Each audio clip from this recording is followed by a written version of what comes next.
Morning everybody. So I'm just going to do a quick video today to a few how-tos, not what to do's, and this will be looking at subjects like cameras, aspect ratios, photographs, editing software, and photograph editing software. So the first place to start is, which is deliberate, is don't have the phone like this. So don't have your phone in portrait mode, because you're losing a lot of information that you could be getting just by turning it on the side like that.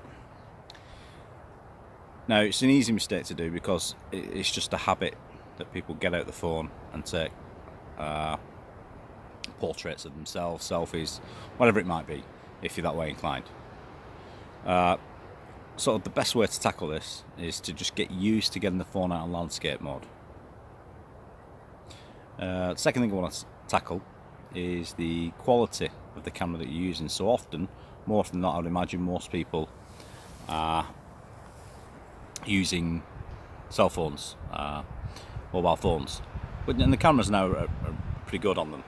However, some are limited video-wise to 720p, which is still HD, but it's not really. And given the size of sensors in phones, the video is not going to be amazing, but it's going to be better than nothing, and it's certainly useful for documenting evidence, absolutely, and the cameras are more than capable of doing that too. So also, the first thing you want to do with your phone or your device is get it on high settings. So if it records at 1080, if it records at 4K, then do that.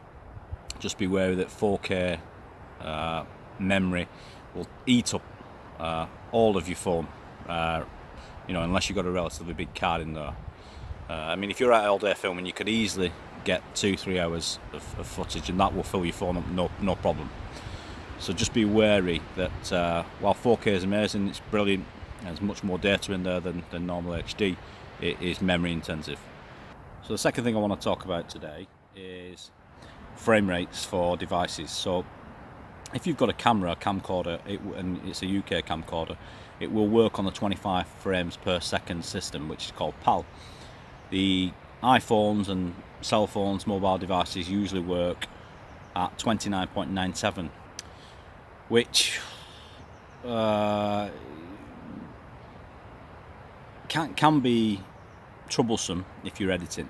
If you're not, and you're keeping all your footage in one place and you're editing in that one frame rate, that's great. It's not an issue for you at all. Sometimes I get out and I use the camera to film, and I use the mobile device to film, so you get a mixture of frame rates. So if you don't know this is important. If you're relying on your video evidence and you're out there with your phone and you're shooting it, its default setting, which will be 29.97, I think, on most devices, around that, or a variation of that.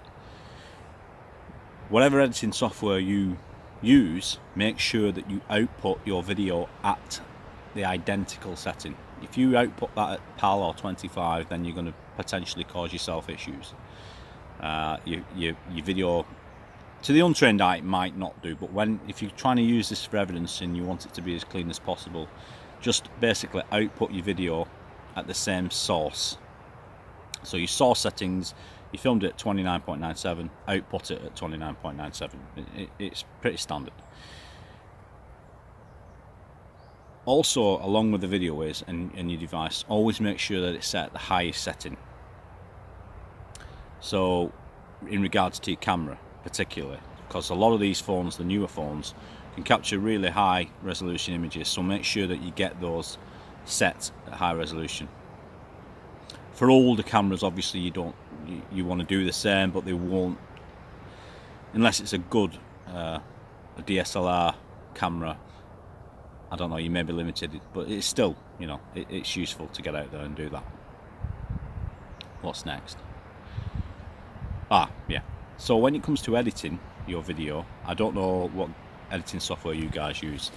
There's not a great deal of free editing software out there, but there are one or two.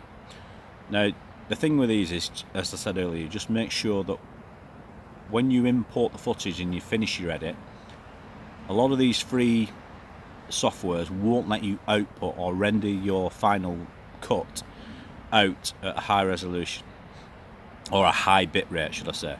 which means it will compress the video into a small file size and you're losing information. You may have seen this when you look back at your video and you think, wow, that looks, you know, quite soft, it looks blurred, pixelated at times. That's because the free software sometimes limits the output. And then imagine you then uploading that to YouTube, which compresses it further, or Facebook, which actually kills it. So don't upload to Facebook, it's shocking. So just something to keep in mind if you want to, and you want people to see your video and your evidence and your photographs, make sure that the highest settings, and then when you render those images out or that footage out, that it's at the highest it can be for the purpose. So I'll show you what I use. I use Adobe Premiere and Encore, and this will give me the option to output numerous, you know, in numerous formats at numerous resolutions and all sorts of frame rates and whatnot. But most people probably won't have this. If you do have that an Adobe package, cool, then, you know, great. There's plenty of stuff on YouTube to help you with that.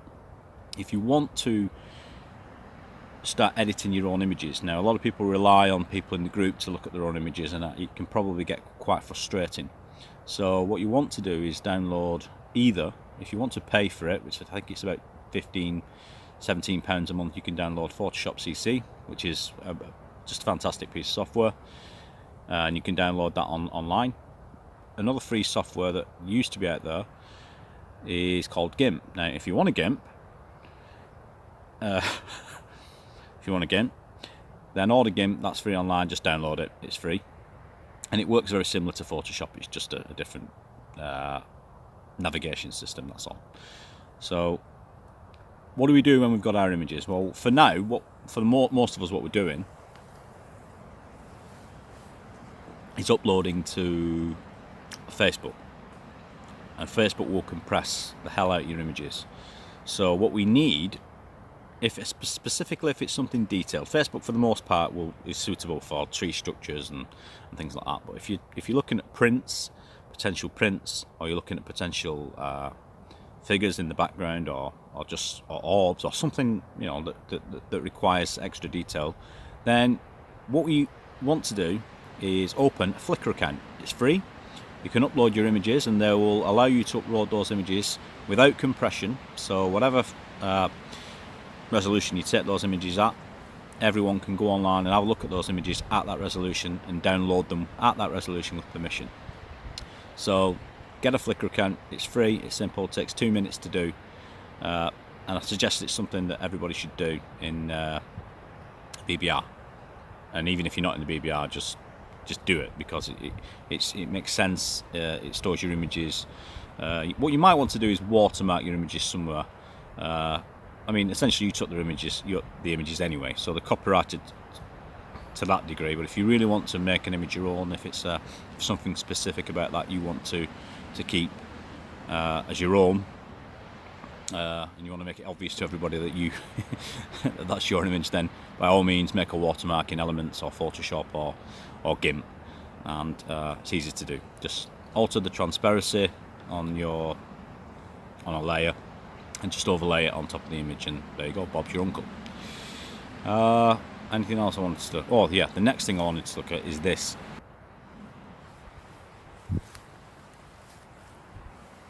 Now, we're all guilty of it, but it's not really of any use to anybody if we're walking out and about and we've got the camera all over the place, and it's really easy to do. So because essentially what you're doing is, particularly when you come across evidence, your head's everywhere, your eyes are everywhere, but you know, your brain and your eyes can keep up with what you're seeing, but unfortunately the camera can't, unless you've got it set at a really high frame rate.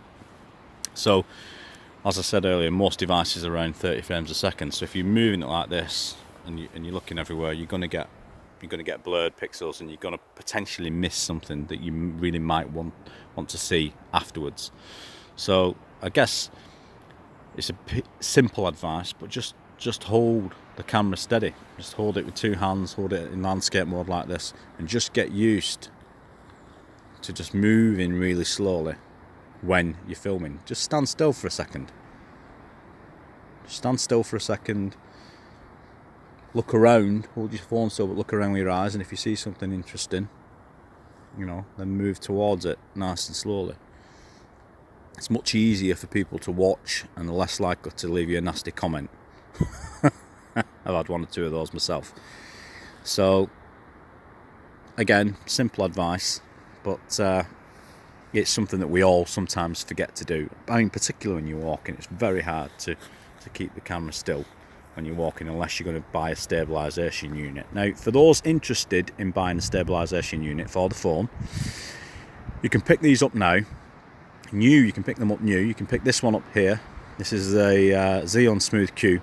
This is £120, and your phone just slots into that, and it will stabilize all your footage. It just sits in the top, and you can walk around and get nice smooth footage. Now, there are higher end versions for those of you who have got money. Most of us in this line of research are on our arses, so we just have to budget the best we can. So next I wanted to talk about a little bit about what I'm up to this year.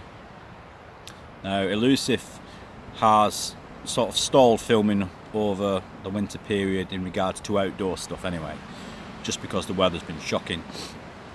Pelby and I and a friend of mine, Ian Gunner, were due to go to Scotland to look at some interesting sites up there, to do 3 nights up there, but the weather rolled in and it was just really unsuitable for what we needed it to be, and it was around Christmas as well, so it was mild. It was forecast to be quite mild, but however, the British weather, as ever, turned and ended up just cocking everything up. So that's the plan for Elusive. Is as soon as I get there's been some really interesting developments that I can't talk about at the moment because I've got to speak to the people with the details about that. What I can tell you is it's going to be really interesting, and evidence-wise for British Bigfoot, it's very interesting, and not just British Bigfoot either. A lot of people think Elusive's purely about Bigfoot, but it isn't. It's about cryptids in general. So there may be something we've got. Deborah has had, and myself, I've had some witnesses come forward. Deb's just getting witnesses hand over fist at the minute. So she's up to her neck in witness accounts, which is great. I mean, there's more information coming in. This is a lot more common than we think it is, but we're getting a lot of dogman werewolf cases at the moment, and I'm speaking to a friend of mine. I'm going meeting with a friend of mine, St. Paul Sinclair, to finish our interview, and speaking to Colin Keelty and over the Barmston way, Hull way, and filming a lot more stuff, and obviously some more wild camps, some lone wild camps this year, or in the next few months. It's going to be cold, but I mean, a lot of people say that the activity in regards to Bigfoot slows right down in this period, and all the seasoned researchers that I speak to say the same. So there's nothing lost. Yes, we have to wait for the film to come out, but there's bits of drama that I've got to film. There's still a bit of funding that I've got to source to get the film finished, as ever. But these things snowball, and sometimes I could put the film out now as it is, but I don't see the point. The plan really is to get and make that film as credible as possible, put as much evidence-based research in there as I can, albeit anecdotal. And then after Elusive, there's probably going to be an Elusive 2, because there's certainly enough sightings to do that. But I don't want it to be all witness accounts, one after the other after the other. Deb's doing a good job of that on her channel, documenting that stuff. Anyway, what I do want to do is some more wild camps, and bring you guys along on the wild camps. Oh, my hand's aching. So that you can see exactly what I'm up to and what I'm doing. Because a lot of the times, actually, on the wild camps when I'm out at night, you can't see a thing. And bar setting up all the lights, which I have done in the past, all you're doing is, if there is potentially anything cryptids in the area, they're not going to come anywhere near. The idea is that you get out in the woods and spend time in the woods, either alone or take a friend with you if you're going quite remote and you're not that used to wild camping. which I'm not used to while camping. I mean, a lot of people, yeah, you can then go out there and do a night. It's relatively easy to do, but you want to be prepared if you're going to do this. And if you're going to spend 2 or 3 nights out there, up in Kildare or Harwood, or you're going to go to Scotland, or even across to Ireland, and you want to be prepared, and you want to know that you're capable of being out there if the weather turns. You've got the right kit, and video-wise, equipment-wise for gathering evidence. We want a flare. You want to be able to take a thermal camera out there. You want to be able to take night vision. You want to be able to cast prints if you find them. So I mean, it's just a matter of time, essentially. I mean, travelling across the country and staying in hotels everywhere, and it mounts up, and it's got to be practical as well. You don't want to travel, I don't know, 200-300 miles to Scotland for it to rain and just ruin everything. We would still probably go out if it rained. We did last time, but it's just not really. It's not great for the film, and it's not great in regards to your chances of finding evidence of any sort, or having an experience while the cameras are off, for example. So that's what's coming up. Obviously, we've got the British Cryptids Conference. I'm just waiting to hear back on the discount for attendees at the hotel. So as soon as that happens, I'll post that on the Elusive Facebook page, and I'll probably do another vlog about that. And I think I've done everything that I meant to. All I need to do now is turn the cameras off, and I've been sat here for half an hour speaking to the camera, but I'm going to put all the cameras away now and just chill out for a bit with a brew and see what happens. So I'll speak to you guys later. If you've got any questions about this, just pop them in the comments. I'll put some demos up and some links below in the comments to the sites that I mentioned, things like Flickr and Photoshop, GIMP and stuff like that. Okay guys, see you soon, bye.